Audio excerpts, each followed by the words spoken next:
আসসালামুয়ালাইকুম, স্বাগত জানিয়ে শুরু করছি আজকের চিকেন বিরিয়ানি রেসিপিটি দেখার জন্য। কি গরুর মাংস খেতে খেতে মুখে অরুচি ধরে এসছে? তো সেই জন্যই আমি আজকে নতুন রাঁধুনিদের জন্য দেখাবো কিভাবে ঝটপটভাবে চিকেন বিরিয়ানিটা তৈরি করা যায়। তো চলুন দেখে নেওয়া যাক কীভাবে চিকেন বিরিয়ানিটা করি, তাও আবার খুবই ঝটপটভাবে।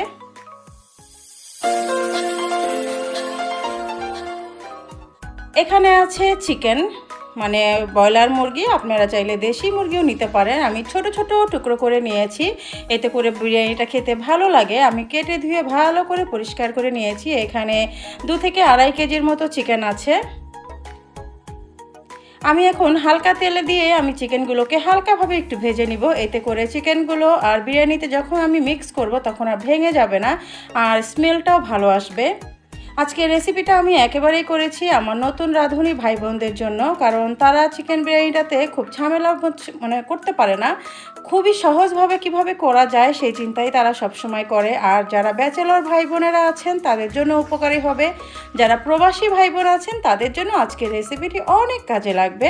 তো আমি হালকা একটু ফ্রাই করে নিব, বেশি মচমচে করে ফেলবো না। দেখতে পাচ্ছেন আমি কিন্তু চিকেনগুলো তুলে নিচ্ছি।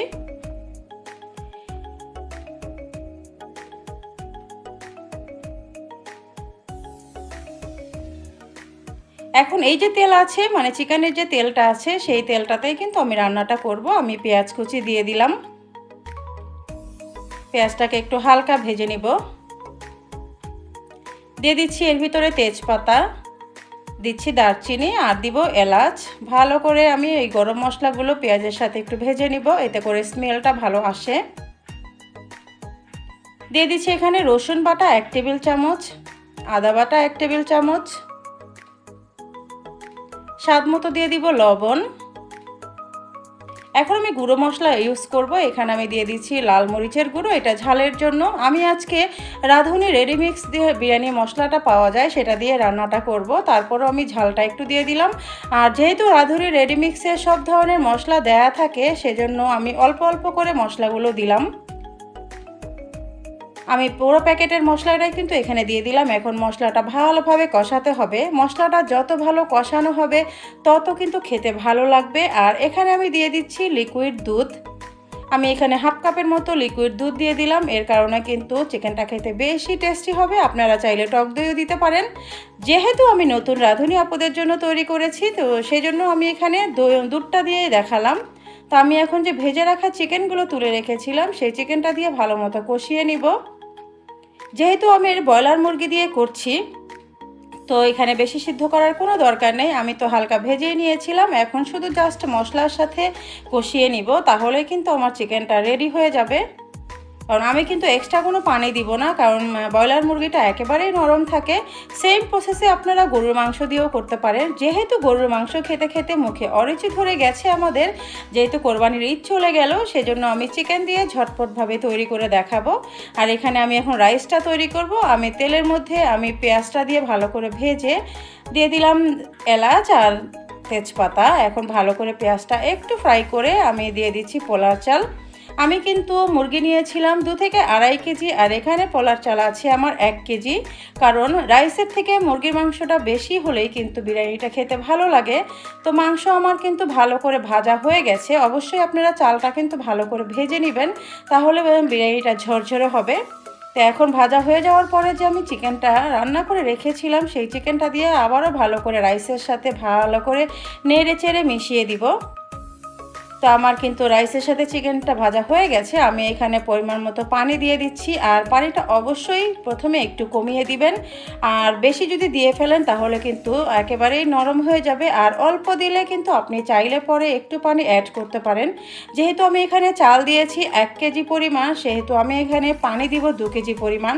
আর এখানে আমি কিছু আলু বোখারা দিয়ে দিলাম কিছু কাঁচামরিচ, দিয়ে দিচ্ছি কাজু বাদাম, আর দিব কিশমিশ। এটা বিরিয়ানিতে সুন্দর একটা ফ্লেভার নিয়ে আসবে, খেতেও টেস্টি হবে।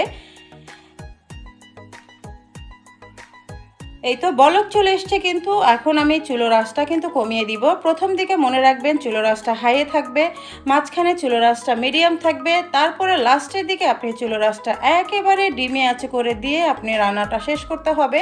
এটাই হচ্ছে বিরিয়ানি বা পোলাও রান্না করার টিপস অ্যান্ড ট্রিক্স। তো আমার চালটা দেখতে পাচ্ছেন যে এখনও চাল চাল দেখা যাচ্ছে, এটা থাকবে না। আমি ভালো করে ঢাকনা দিয়ে ঢেকে চুলোর আঁচটা একেবারেই কমিয়ে দিয়ে কিন্তু আমাকে এই কাজটা করতে হবে। একটু পরপর নেড়ে চেড়ে দিতে হবে আলতো হাতে, কারণ পানি বেশি হয়ে গেলে কিন্তু বিরিয়ানি খেতে টেস্টি হবে না। আর বিরিয়ানিটা কিন্তু ঝরঝরে খেতেই ভালো লাগে, তাই না? তো এখন শুধু পালা ঢেকে দেওয়া আর অল্প আঁচে দিয়ে একটু এপাশ ওপাশ করে নেড়ে চেড়ে দেওয়া, তাহলেই তৈরি হয়ে যাবে আমার চিকেন বিরিয়ানি।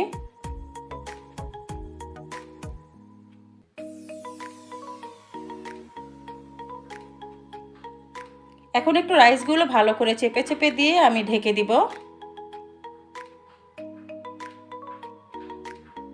চলে আসলাম আবার চেক করার জন্য, আবার একটু উল্টে পাল্টা দিব। আমার দেখতে পাচ্ছেন আমার বিরিয়ানিটা কিন্তু খুব সুন্দর ঝরঝরে হয়েছে। আর অবশ্যই রাইসের থেকে কিন্তু চিকেনগুলো বেশি দেখা যাচ্ছে, এটাই কিন্তু বিরিয়ানি রান্নার আসল টেস্টটা নিয়ে আসে।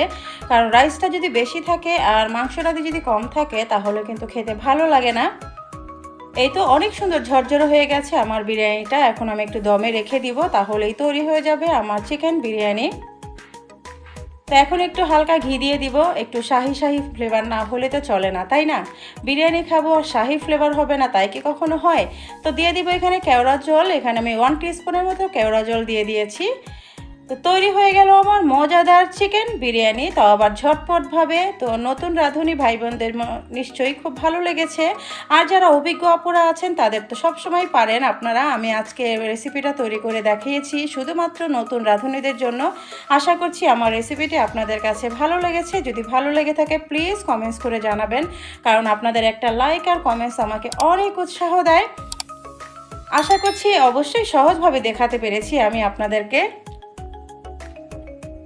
শুরু থেকে এই পর্যন্ত ভাই বোনরা যারা আপনারা আমার চ্যানেলের পাশে আছেন তাদেরকে অসংখ্য ধন্যবাদ, বুক ভরা ভালোবাসা।